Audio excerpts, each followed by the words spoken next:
Okay, so you're headed to Poland, That's right. and you sent me a whole bunch of notes about Polish customs and etiquette. You must be really serious about blending in. Yeah, I really want to do my best to make sure I'm being respectful. Yeah. Not doing anything that would offend anyone. I hear that. So let's take a look at what you've got here. Okay. First thing that jumps out, respect for history, Definitely top of the list. especially sensitive spots like World War II sites and Holocaust memorials, Mm, like Auschwitz-Birkenau.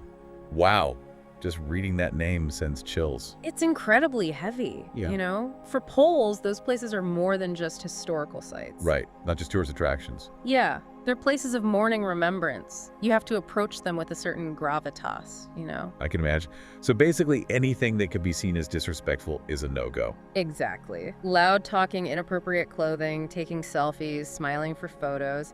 It's all about showing respect for the victims and the gravity of what happened there.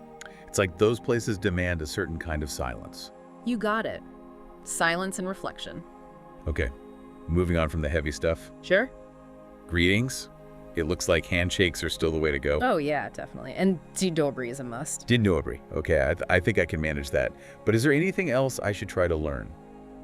Even a few words. Even a little effort goes a long way. Dziękuję means thank you. Dziękuję. Okay. Proszę is please, and przepraszam is, excuse me, sorry. Presupsum. See, I'm getting it. You're a natural. I feel like knowing a few phrases like that opens up communication somehow. It really does. It shows you care enough to try. It can make all the difference in how people respond to you. Now let's see what else we've got. Formal versus informal. Looks like there's some linguistic landmines to avoid. Yeah, Polish people are pretty forgiving when it comes to foreigners making language mistakes. But there are certain things you want to avoid, especially in formal settings. Like what? Give me an example. Well, like slang, for instance. Using the wrong kind of slang or overly casual language. Especially when addressing people. I guess it makes sense. It's like anywhere else. You don't want to be too casual in a business meeting or with someone you don't know well. Exactly. You also mentioned dress code. Specifically for religious places, what's the deal there? So in Poland, churches and other religious sites are considered sacred spaces.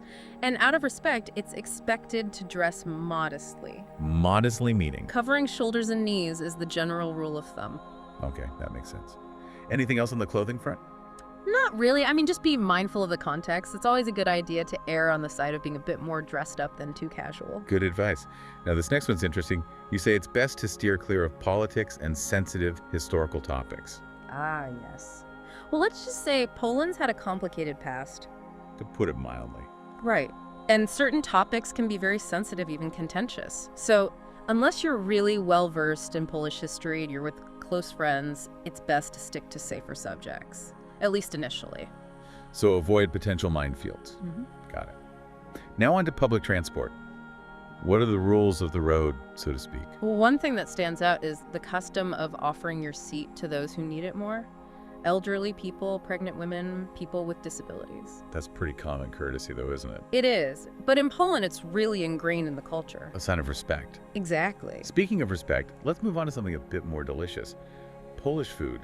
I have to admit, I'm a little obsessed with pierogi.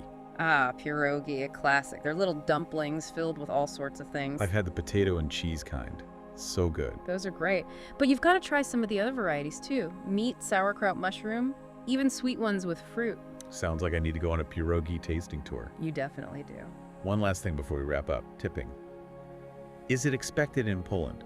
Yes, tipping is customary, especially in restaurants. What's the usual percentage? Around 10% is standard, but you can also just round up the bill or leave a few extra zloty. Gotcha. So before we let you go, is there anything else you want to leave our listeners with? Maybe something to think about as they get ready for their Polish adventure. I think the most important thing to remember is that traveling to a new country isn't just about following rules. It's about opening yourself up to new experiences.